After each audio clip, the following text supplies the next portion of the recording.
ابراہیم علیہ السلام جس دور میں عراق میں پیدا ہوئے پوری زمین بت کلا، ہر جگہ غیروں کے آستانے بنے ہوئے تھے، دربار تھے، ان کے جھنڈے لہرا رہے تھے، نیازیں چلائی جا رہی تھیں، طواف تھا، لوگ ان سے مانگتے تھے، مگر اللہ کا کوئی گھر نہیں تھا۔ جو ساری کائنات کا مالک ہے نا، اس کی پرستش کے لیے کوئی مرکز نہیں تھا۔ تو پھرتے پھراتے جب ابراہیم علیہ السلام حجاز میں پہنچے تو اللہ تعالیٰ نے جبریل علیہ السلام کے ذریعہ نشاندہی کی کہ میرا گھر بنا، اور اس گھر کے بنانے کی غائب یہ بیان کی کہ شرک نہیں کرنا۔ قرآن مجید پر آپ نظر ڈالیں تو پتہ چلے گا کہ جرائم تو بہت ہیں، بہت سے گناہ جن میں شیطان انسانوں کو پھنسا دیتا،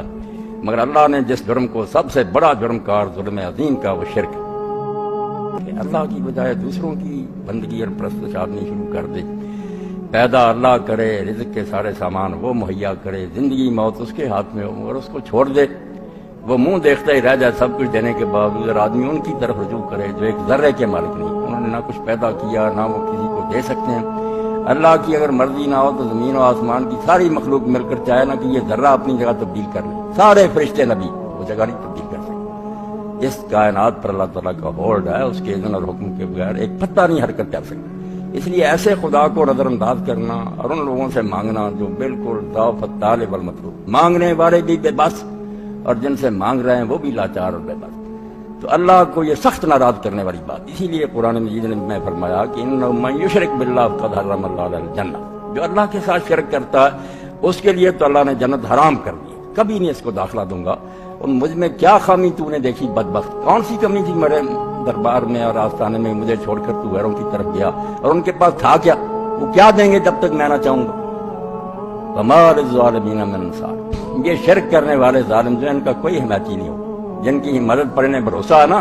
اللہ قیامت کے دن کہتا ہے کہ میں آواز دوں گا کہ بلا لو ان کو، آئیں تمہارے چھڑانے کے لیے، آوازیں بھی دیں گے کوئی نہیں آئے،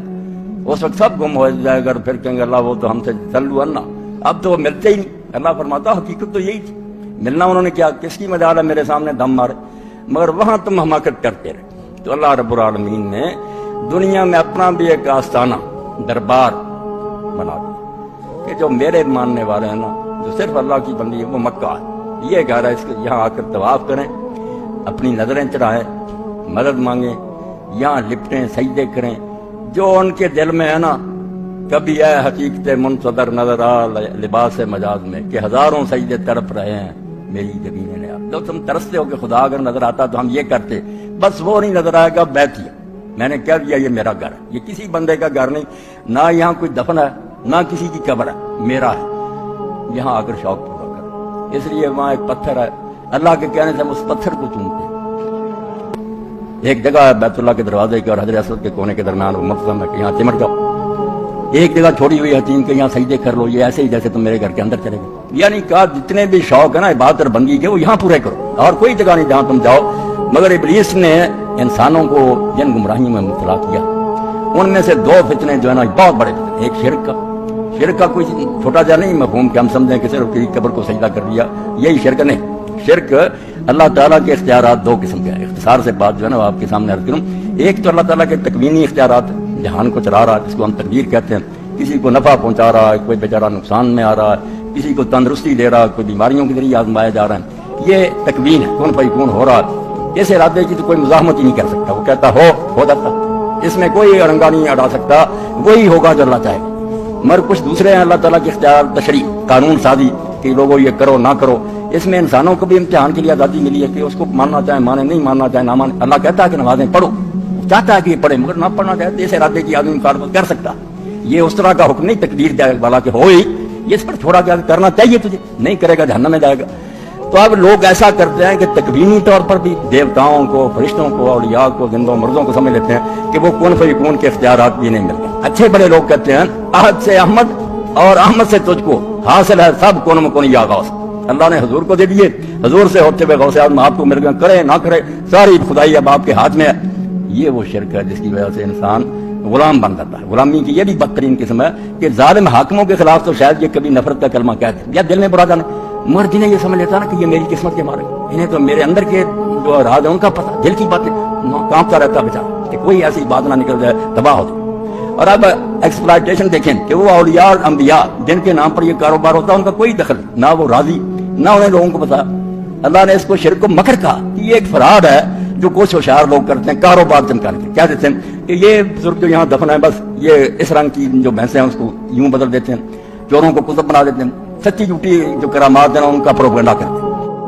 اب غریب کو کوئی فائدہ نہیں پہنچتا، فائدہ ہی نہیں پہنچتا، اتنے توندے ہیں، بیٹھے ہوئے موٹے ہو گئے، نذرانے جا رہے ہیں، کھیرے ہیں، حلوے ہیں، اور اب سے لوگ دیکھتے ہیں کہ دادا دربار پر دیکھ آتی ہے، ادھر سے لوگ دیکھ دیتے ہیں، دوسرے دروازے سے پھر نکال کے لوگ پھر بھیج دیتے ہیں۔ کاروبار، فراڈ، اور نشہ جو ہے فروخت ہوتا ہے، تہہ خانوں سے عورتیں جو ہیں وہ کاری کرتے ہیں، ان کے ساتھ پکڑی جائے، سب چیزیں آپ کے علم۔ تو یہ اولیاء کے نام پر، نیک لوگوں کے نام پر انسانوں کو غلام بنایا، انسان بیچارے کیوں نہیں کر سکتے کہ تباہی آ جائے گی، ہمارا بیڑا غرق ہو جائے گا، 12 سال بیڑی ڈوب جائے گی، دولہا بھی نہیں ملے گا، برات بھی نہیں۔ تو یہ تکوینی شرک ہے کہ سمجھنا اس کائنات میں کسی اور کی مرضی بھی چلتی ہے، اس سے بھی بیت اللہ ہی چھڑاتا ہے۔ صحیح معنوں میں اگر کوئی جائے تو اللہ کہتا ہے ابراہیم علیہ السلام کو میں نے کیوں ہدایت کی کہ میرا بھی ایک گھر بنا، اللہ تو شرک بھی ہے، میرے ساتھ کسی کو شریک نہ کرنا۔ یہ نہیں کہا کہ اس کو نہیں کرنا، شاید کوئی ہو، نبی ہو، ولی ہو، فرشتہ، کسی کو شریک نہیں کرنا۔ میں نے دنیا بنائی ہے، میں تنہا چلا رہا ہوں۔ جب میں نے بنائی تو اس وقت کسی سے مدد لی تھی؟ کون سا نبی ولی میرے ساتھ تھا جس نے یہ دنیا بنائی تھی؟ اب چلانے میں کیا مشکل پیش آ گئی، میں تھک گیا، کمزور ہو گیا، لم یکن لہ ولی من الذل، میں کوئی عاجز بے بس ہوں کہ مددگار کی مجھے ضرورت ہو، کوئی میرے ساتھ نہیں ہے۔ الا لہ الخلق والامر، سن لو، اسی نے دنیا بنائی ہے، اسی کا حکم چل رہا ہے، مینجمنٹ بھی اس کی۔ تو یہ تکوینی شرک کی بھی جڑ کاٹی، اور اس تکوینی شرک کے یہ مظاہر کہ جس کے بارے میں آدمی سمجھتا ہے وہ میری دعائیں سنتا ہے، میری فریادیں سنتا، ظاہر بات ہے اس کے نام پر پھر نظریں نیازیں دیتا، چڑھاوے دیتا، جیسے اللہ نے اپنے لیے رکھا نا کہ میرے نام پر قربانیاں دو، بالکل اس کی کاپی کی کہ اللہ کے مقابلے میں وہاں بیت اللہ میں اور مینا میں جانور جاتے تھے، انہوں نے درباروں پر جانے شروع کر، بکرے جا رہے ہیں، گائیاں جا رہی ہیں، ریوڑوں کے ریوڑ جا رہے ہیں، بالکل اللہ کے ساتھ برابری کی، مساوات کی ہے۔ بلکہ سچ جانے تو اللہ تعالیٰ فرماتا مجھ سے بڑھا دیا، میری زکات نہ دے تو انہیں کوئی خطرہ نہیں، کبھی نہیں سمجھتے کہ ہمارا کوئی بگڑے گا، یہ نیاز نہ دے، توبہ توبہ، یہ نہیں کرا ہونی چاہیے، ہر مہینے ہمیں جانا ہے وہاں، خالص دودھ دیں گے وہاں داتا دربار میں، یہاں بے شک پانی والا دیں، جو اللہ کا خوف ہوتا ہے یہاں نہ دیتے نہیں۔ اللہ کہتا ہے ظالمو تم نے مجھ سے بھی بڑھا دیا، میرے بندے مجھ سے بھی زیادہ تم نے سمجھا کہ ان سے ڈرنا چاہیے۔ تو بیت اللہ جس کے حج و عمرہ کا اللہ نے حکم دیا، فرمایا اس کی غایت کیا؟ ایک تو یہ شرک جو پھیل گیا جس کی وجہ سے بے شمار انسانوں کی گردنیں جھکی ہوئی ہیں، بیچارے چوں نہیں کر سکتے، نیچے بیٹھتے ہیں، برابر بیٹھنے نہیں دیتے، انسانوں کو اپنا غلام بنایا۔ ہم نمائندے ہیں، ہمارے وسیلہ سے خدا تک لوگ پہنچتے ہیں اور بیان کریں گے کہ آپ کی حیثیت کیا، آپ گناہ گار ہیں، بدکار ہیں، آپ کا دامن لترا ہوا ہے، ہم مقدس لوگ ہیں، ہمارا اولیاء سے واسطہ، اللہ سے ملنا کوئی آسان بات ہے؟ یہاں بادشاہ سے اور کسی افسر سے نہیں مل سکتے تم عام آدمی، اللہ کے جلال عظمت اور حیبت کو اس طرح بیان کریں گے، شان بیان کریں گے، مگر اس نیت سے نہیں کہ وہ ایسی اونچی شان نہیں، ڈرا دیا نا، توبہ نام بھی نہ لینا، تم وہاں جا سکتے ہو، ہمارے ذریعے جاؤ، ہم وہاں جائیں گے، تمہاری بات سنا دیں گے اور ہماری جیبیں گرم کر۔ اور نتیجہ پھر وہ باغی مرید والی نظم علامہ اقبال والی، گھر پیر ہم کو تو میسر نہیں مٹی کا دیا بھی، گھر پیر کا بجلی کے چراغوں سے عرب۔ نام لیتے ہیں کہ وہ فقیر تھے، لکڑی کی روٹی کھاتے تھے، جا کر دیکھیں جتنے ان کے گدی نشین ہیں محل بنے ہوئے، ہزاروں کے کشتوں آتے ہیں، ان سے شکار کرتے ہیں، دیوان کاریں ہیں ان کے پاس، مرید بیچارہ دہاڑی کماتا ہے 10 روپے، یہ بھی بدل لیتے ہیں، جب آتے ہیں دورے پر یہ بھی نہیں شرم کرتے کہ یہ غریب تو بیچارہ سارا دن کھپنے کے بعد 10 روپے لائے، میری بوریاں بڑی ہوئی ہیں، اپنے خلیفوں سے کہتے اگر نیک ہوتے کہ دو ان کو بیچاروں کو، یہ بچیوں کی شادی کی نہیں، وہ بھی لے جاتے۔ تو جیسے سلطان جو ہیں ظاہری حکمران، انہوں نے خراج اور ٹیکس لگائے ہوئے، اسی طرح ان کے سور نظرانے خلق خدا کو یہ بالکل اپنا غلام بنائے ہوئے۔ تو اللہ تعالیٰ نے جگہ جگہ قرآن مجید میں جو اتنا زور دیا ہے شرک پر، وہ اسی لیے کہ شرک اگر دین سے نکل جائے تو آدمی پھر اپنے جیسے بندوں کے سامنے نہیں جھکتا، وہ کہتا ٹھیک ہے نیکی کیا تب انعام دے لیں، میرا کیا بنا سکتے، مجھے بھی کوشش کرنی چاہیے میں نیکی کروں، اللہ جو ہے وہ ٹھیک ہے، عظیم ہے، جل جلال ہے، مگر اس کے ساتھ والے کرام بھی ہیں، اتنی بڑی شان والا ہونے کے ساتھ اس سے زیادہ کوئی پیار کرنے والا بھی نہیں، صرف ایک پہلو کو بتاتے ہو کہ بہت ہے اونچا، ساتھ یہ بھی بتاؤ کہ وہ شارک سے قریب ہے، وہ ارحم الراحمین ہے۔ ماں کو اپنی اولاد سے وہ محبت نہیں جو اللہ کو اپنی مخلوق سے، اس خدا کے بارے میں تم ہمیں مایوس کرتے ہو کہ وہ نہیں سنتا، ان کے ذریعے بات ہو جائے گی، نہیں سنتا، اگر کوتاہی ہوگی، اگر بزلف درازے تو دستے مانا رسد، گناہ بخت پریشان دستے کوتا نواز، تیری زلفیں تو بہت گندی ہیں، اگر ہمارا ہاتھ نہیں پہنچ سکتا تو یہ اپنی ہماری کوتاہی اور بند سی دی، اللہ کی طرف سے کوئی کمی نہیں ہے، اس نے تو ہر وقت دروازہ کھلا رکھا، کہیں کوئی وقت نہیں بند کیا صرف اس وقت میں یار کال سنوں گا آپ کی، نہیں، رات اور دن کے کسی لمحہ میں پکارو، ہر وقت جاگتا، ہر وقت سنتا، مگر یہ ظالم کمانے کے لیے، خلق خدا کو لوٹنے کے لیے، اپنے مال تعمیر کرنے کے لیے نیکوں کا نام استعمال کرتے، نیک نہیں آ کر کہتے کہ ہمیں پکارو، ان کی تو زندگیاں گزر گئی۔ اللہ تعالیٰ فرماتا ہے جب ویدا حشر الناس کانوا لهم اعداء، جس دن ہم لوگوں کو اکٹھا کریں گے وہ نبی اور ولی ان کے دشمن ہوں گے، سب سے بڑے دشمن وہ ہوں گے کہ ہماری ساری عمر کی محنت تمہیں برباد کر، ہم نے اللہ کا راستہ دکھایا اور تم ہمیں پوجنے لگے، وَكَانُوا بِعِبَادَتِهِمْ كَافِرِينَ، اور یہ جو ان کی پوجا کر رہے ہیں، نظریں نیازیں چلا رہے ہیں، اس سے وہ بیزار ہوں گے، لعنت بھیجیں گے کہ کس کم وقت نے تمہیں کہا تھا کہ یہ کام کرو، ہمیں بدنام کرتے رہو، جاؤ بھگتو، ہم تمہارے کوئی حامی نہیں ہیں، ہم تو اللہ کے ساتھ۔ اللہ قرآن میں کہتا میں فرشتوں سے پوچھوں گا کہ تم نے کہا تھا کہ ہمیں دیوتا بناؤ اور ہماری مورتیاں بنا کر ہیکل بنا کر پوجا کو توبہ توبہ، اے اللہ ہم تو تیرے بندے ہیں، ہمارا ان کے ساتھ کیا کرنا؟ یہ ظالم اگر ایسا کرتے ہیں خود ہی تو بیت اللہ شریف شرک کی